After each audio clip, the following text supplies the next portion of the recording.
Your friend, Reverend Sally Robbins. Yeah. We graduated together through ministry school. And now she writes for Science of Mind magazine. She's moved on with enthusiasm to bigger and greater things. I won't say bigger and better. Well, this month, as you know, is the month of love.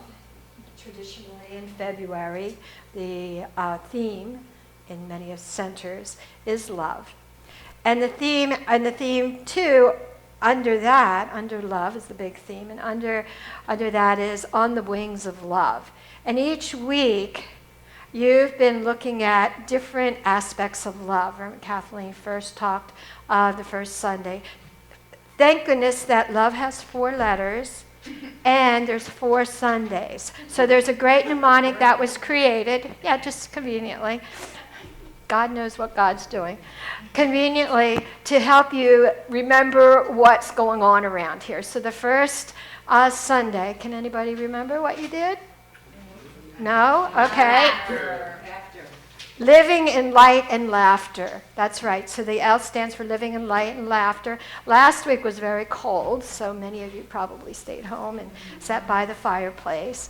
And so last week was the O factor of God. It's what we think about God or how we frame God up, because God is beyond comprehension. So in our comprehension, we say that God is omnipresent.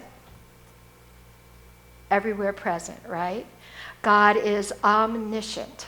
Who knows what that is? Omniscient. All-knowing. All-knowing, very good. And God is omnipotent, all-powerful. So you learned about the O's last week, and this week is love, V. And it stands for vitality with vision, or vibrating with vitality and vision. That's what I'm going to talk about today, if I can get my mind straight. And then I'll get cranked up in a minute, you know that. And then next week is the E, and that's for enlightened enthusiasm. And who's speaking next week? Candace. Candace is speaking next week, and she's off down in Mexico, someplace. Breathing, and I'm going to talk about breathing today. So we all pretty much know, for maybe the new people, we pretty much know what visioning is. As they call me the visioning guru. I've taught visioning for many years. So the vision is the best or the highest idea of what God wants for our life. And so we catch the vision through a series of meditative processes. And we all know pretty much what vibrating is. So we know that this is a universe and everything is vibrating. It's vibrating at a certain level. So we have, molecules, and molecules vibrate, and then when molecules come together, they vibrate at a different frequency. We have sound vibrations, all kinds of vibrations that are in this universe, and we are also vibrating at a certain frequency. And then we have vitality. So vitality, according to Mr. Webster, is the power or the ability of something. And I'm going to say the power or the ability of an organism to be successful. So that could be like a flower or a plant, or it could be all the way up to a complex organism like us.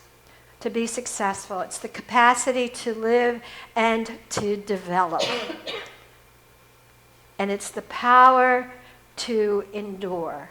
And I'm not talking about endurance like, I have to endure this I have to endure this talk, or I have to endure. It's endurance where we're strong, where we have strength, where we have power. So it's the power within us to be successful. So we're not only here to endure, but we're here to grow. We're here to be and to do that which we're incarnated to be and do. And it can take many incarnations, and it can look like many different things. I happen to believe in reincarnation, so maybe it takes me a few lifetimes to get it, maybe many lifetimes to get it, but there's many incarnations within this lifetime. to live in expansiveness rather than restriction. How many in this room, and myself included, have lived some time in their life or feel like they're restricted right now? That where is the growth? Oh, stick around for the next 15 minutes. Well, maybe we'll move through some of that. So who restricts us? Not God. No. And you know, I love the clarity of Steve Martin when he wrote that in his biography, in his memoir, that his career was like a well-plumed bird, right? He was successful. He was on TV. He had movies. He was writing. But he knew that the next evolutionary stop for him was extinction. How many feel or have ever felt like that? Like if I don't move on, if I don't move through, if I don't become what I'm here to become, if I don't allow the vision to pull me forward, then I am going to be extinct. And what's going to happen? I'm going to go to work, I'm going to come home, I'm going to feed the cat, I'm going to clean out the litter box, I'm going to make my bed, I'm going to get up in the morning, go to work, and so and then I'm going to be stressed out because I make up stuff to be stressed out about, right? So that's a vicious cycle. So how do we go through that? Well, we come to centers and communities like this, and we learn principles, and we study, and we practice. And if we're not studying and if we're not practicing, then that is reason to be stuck. It's the perfect storm of being stuck. I'm not doing my spiritual practices. I'm not walking my talk, and I'm not doing my deep study. Perfect storm. So I haven't been in the perfect storm for a long time. Many of you who know me know that I kind of move through and I follow and allow the vision to pull me forward. But in the last 6 months, it's been very different. It's been very different for me. It's like I went through a wormhole. I went through it 1 minute, like I'm here, I'm standing here, and the next minute, whew, I'm on top of the mountain, and I'm meditating, and I'm going, whoa, where did I just go? What just happened? And I had to take a breath, because it was good, it was great, it was expansive. It was, the next part of my evolution. I am living in a new spiritual paradigm. And I'm telling you, it's really good. It's really, really good. I'm going to share in a few minutes about what it is I'm really doing. But the whole story, too, about the opera singer, about Beverly Sills. Are you all familiar with Beverly Sills? Okay. She had the most fabulous voice, one of the greatest opera singers, one of the greatest voices ever. You may not have liked opera, but she was a great voice, great opera singer. And she stepped off of the stage to evolve into a different aspect of what she loved to do. She became director of the New York Metropolitan Opera, off the stage. And when people asked her, I heard the interview on NPR many, many years ago, and it just struck me. And then my friend Reverend Sally writes about it, and I said, wow, that's some synergy there. But when they asked her what if she was going to go back on stage, or why did she step off of the stage? It's not that she left music. She said, I already did that. Not I've been there, done that. I already did that. For ministry, I had to think about what ministry looks like to me right now, right here. I already did that. I already did that. So where is it that the vision is pulling me? How is it that the vision is pulling me? And I have to share with you, and this may come as a shock, who knows. But I don't really vision anymore for the big things I do. But I don't do the vision. It's like the vision has taken such a hold of what God's idea is for my life, that it's like getting in a car. You know, I got a new car, and I get in the car, and I put the key in, and boom, it takes me down the road. Sometimes there's some red lights, you know, going down Lancaster. Sometimes there's red lights. It takes me a little longer to get home than if the lights were all green. Sometimes I'm on a road, and there's no traffic signals. And I'm just going down that road, and I got some music in the car, and I'm just singing, and I'm just going, look at the scenery. It's beautiful. It's beautiful. And so the ride for me is just exciting. It's exciting. The next level of my evolutionary process. Am I meditating? Am I doing my study? Yes, it's just at a different level. I'm more connected to Buddhism right now. I've always been connected to Buddhism. And as I deepen into the meditative process, I'm able to expand into another level, another reincarnation of what I am here to be. And so what that looks like on the surface is that, again, a lot of you who know me, know that I work at the birth center, and I've been there many years. That's kind of what pays the bills and the car payment and stuff like that. And I love that job. I love being at the birth center. It's helping women, just helping women and supporting women. And it's just got a very beautiful consciousness there. Some of you are patients, but I won't break HIPAA and say who. Because it's not only for women that are birthing, but it's for all women of all different ages. So the idea came, the vision came from the owner, who is a really good friend of mine, also a science of mind practitioner, that she wanted to create an integrative center for complementary alternative care. So within the birth center will be housed within this integrative center. So my new position will be director of the Body Mind Institute. And it's so exciting. It's 2 years down the road. We're still waiting to be approved for the space. We found a beautiful space, and it's 9.5 acres. There's a big pond on it.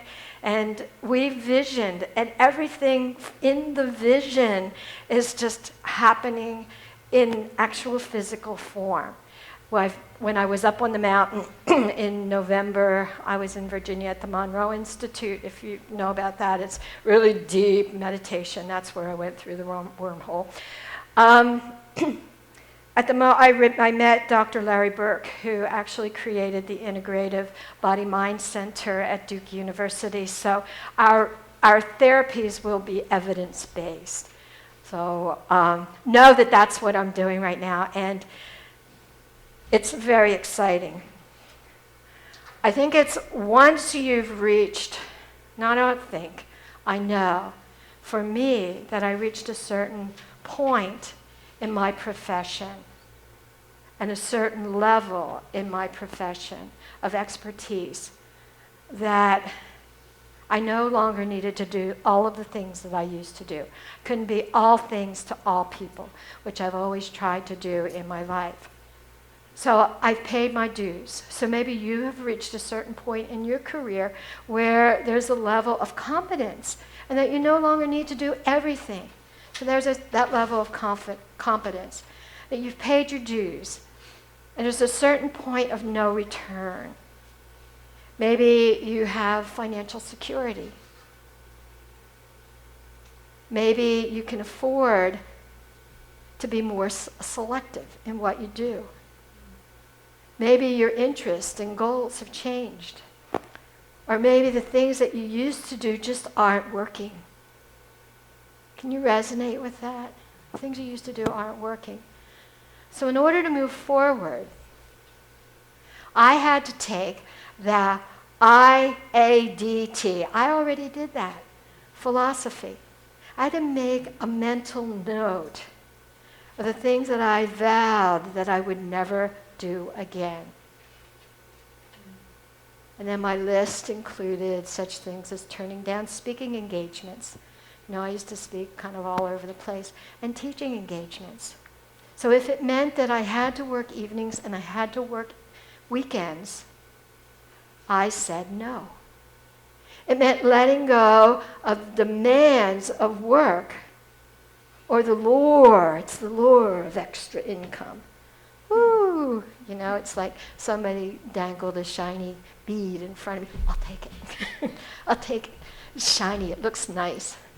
But what it was doing was affecting my evolutionary growth. So it's like Steve Martin says, a beautifully plumed bird. Just all nice and beautiful package. But what it did was it affected my vacation plans. Well, I can't go on that vacation. I can't go up to the mountains. I have this commitment that I have. Not that I regretted or begrudged the commitment, but I kept the commitment. And I looked at what it was doing to my personal mental state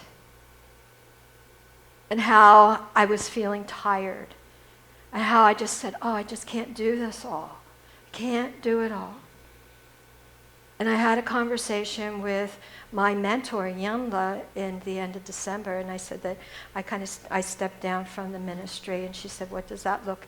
And I did have some guilt, and she helped me work through some of the anguish that I had about it, and I let it go, because what I love to do is to do my photography. So I had vacation and photography, and then I had all this other stuff going on. And what I love to do, my creative part, was being pushed down. So 6 months later, 6 months into being on the other side of the wormhole, I'm really pleased to say that the stress level in my life has really been reduced. I don't have that stress. I have one client I'm seeing now. One. I think she's ready to maybe be let go, but she's ready to fly on the wings of the divine. So what I want to say is that if you're not integrating what you're learning here, and your life feels like too restrictive because you've got too much on your plate, make your own IADT list. Can you do that? I think it was the rule of thirds for me for a little while. So every 3 things that somebody asked me to do, I would say no to 2 of them. But the thing that I said yes to was always the biggest thing. Always the biggest thing. And what I thought was the most important thing. So now is the time to do a little thinking about the things that are causing you stress. Because you no longer want to do them and you're hanging on for some reason. You have to live your life according to your internal guidance system. And in the new spiritual paradigm that I'm living, is that I'm using that internal guidance system. And what is that internal guidance system? When I get in a car and I'm driving, it's Siri, right? That's my external guidance system. And she doesn't always know where she's going. She takes me places where, who knows, where no man or woman would want to go. But your internal guidance system is going to take you to a place where your soul longs to go. And what is your internal guidance system? It's your breath. That's the new spiritual paradigm. You can change your thoughts all that you want. You can change your thoughts and then you go, I changed my thoughts, but my life is still XYZ. I can change my thoughts, but that crap still keeps on coming up. I changed my thoughts. What is that? Is it that we're really using our internal guidance system? Is it we're really using our breath? And what is breathing? Well, when Candace comes back next week, I'm sure you'll hear about it. But breathing is about the law of unfoldment. And the law of unfoldment says that we can only advance by going from where we are to a place where we'd like to be. And we're going to do a little exercise in a few minutes. So the way it works is to begin with your breath. God is breathing you. The breath of God, there's a song, the breath of God is breathing me. I'm standing in the breath of God. And think about the universe, that pulsating universe. It's the breath in and out, in and out, in and out. It's expansive. So the foundation of the universe, that foundation of the breath, is love. And when you think about love, it expands and it contracts. It expands and it contracts. And it's that pulsating, vibrating energy. That's not only, it's not out there, it's within. We are, I am, you are, a part of all of it. When you're focused on your breath, that deep breath, that belly breath, then you have clarity. But what do we do when we're walking around every day? We're breathing from where? Here. And sometimes we're really breathing heavy from... And what is that? That's not stress relieving. It's stress inducing. Who said that? You get a gold star. It's stress inducing. And if we're breathing shallow, we're having, and I want you to take a breath on this, if we're breathing shallow, we have a shallow relationship with God.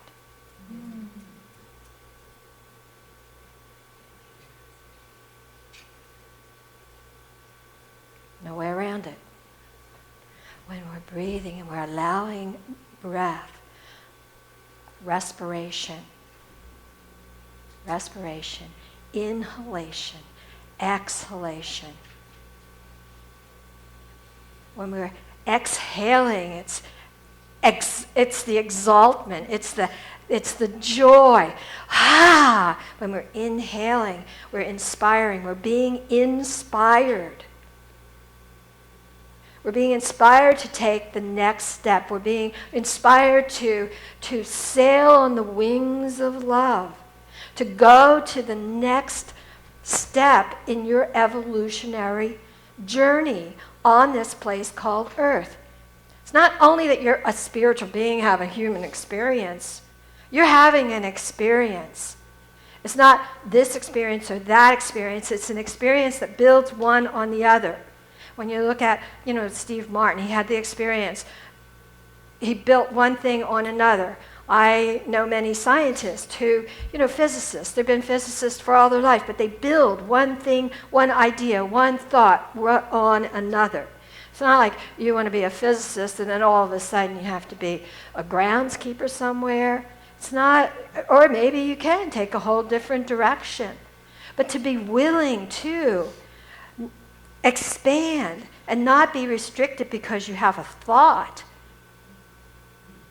about this is not going to work.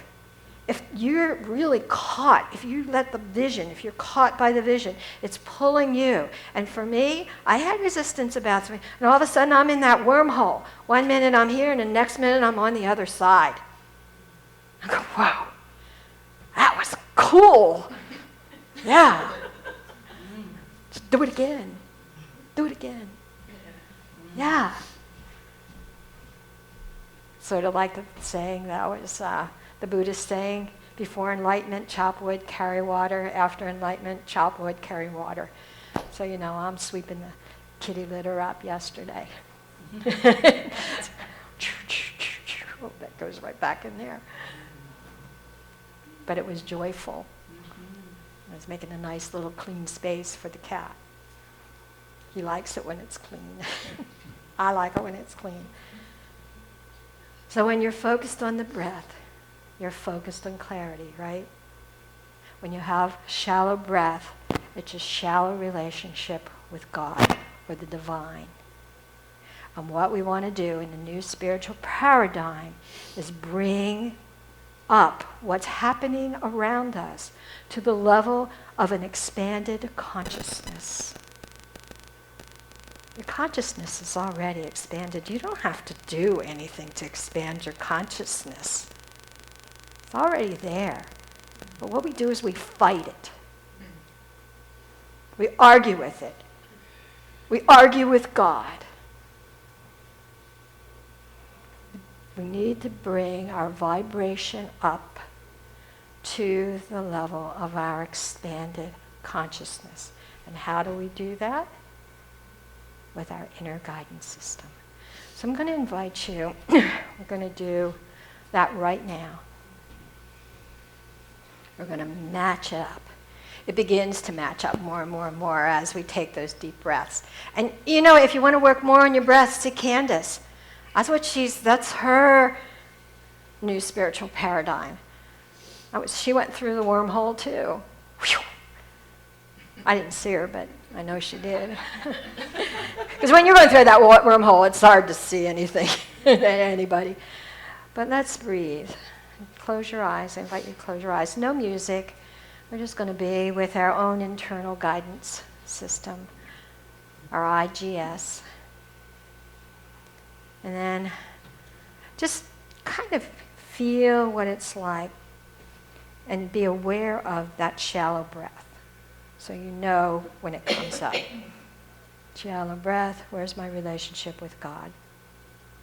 Then begin to breathe a little bit deeper. Take it into your solar plexus, right above your kind of belly button, your solar plexus, between your heart and your belly button, that seat of power. Bring the breath up and out.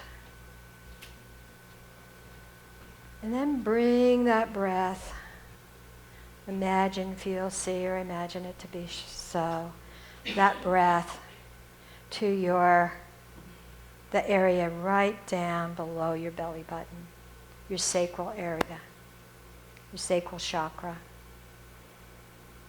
It's the place of creativity. So just feel the breath starting from that place and bring it up. You exhale it out.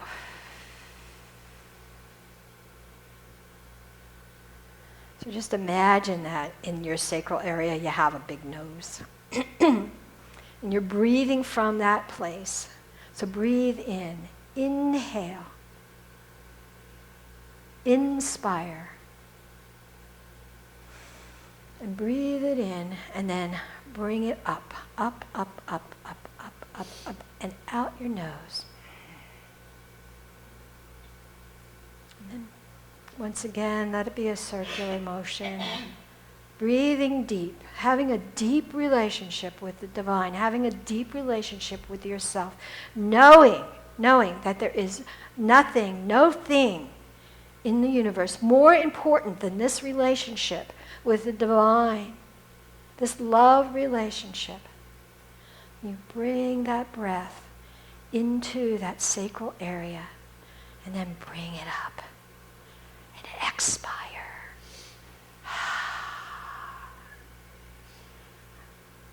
I just had a loving experience with the divine. Breathing deep. And so now that you're in this place, I'd like to do this like all day if we could, but now you're in this space. I want to read these words of truth from the Sufi poet Rumi. Keep breathing and keep breathing deep. A divine, deep relationship with God. Rumi says, you were born with potential. Breathe that in. You were born with goodness and trust. Breathe that in. Deep breaths and breathe it out. You were born with ideals and dreams. Breathe that in. And then breathe it out. You were born with greatness. Breathe that in. No shallow breathing. Deep, deep, deep breaths. And then breathe it out. You were born with wings. Breathe that in. And then breathe it out. You are meant, let me say it again, you are not meant for crawling. So don't. You have wings. Breathe that in, then breathe it out. Learn to use them and fly. Just see, feel, imagine yourself soaring on the wings of love.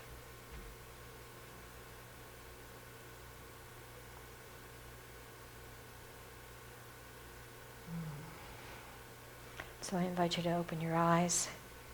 We're going to do one more thing. We're going to anchor in these words of Rumi into our heart as an affirmation. So repeat after me. I was born with potential. I was born with potential.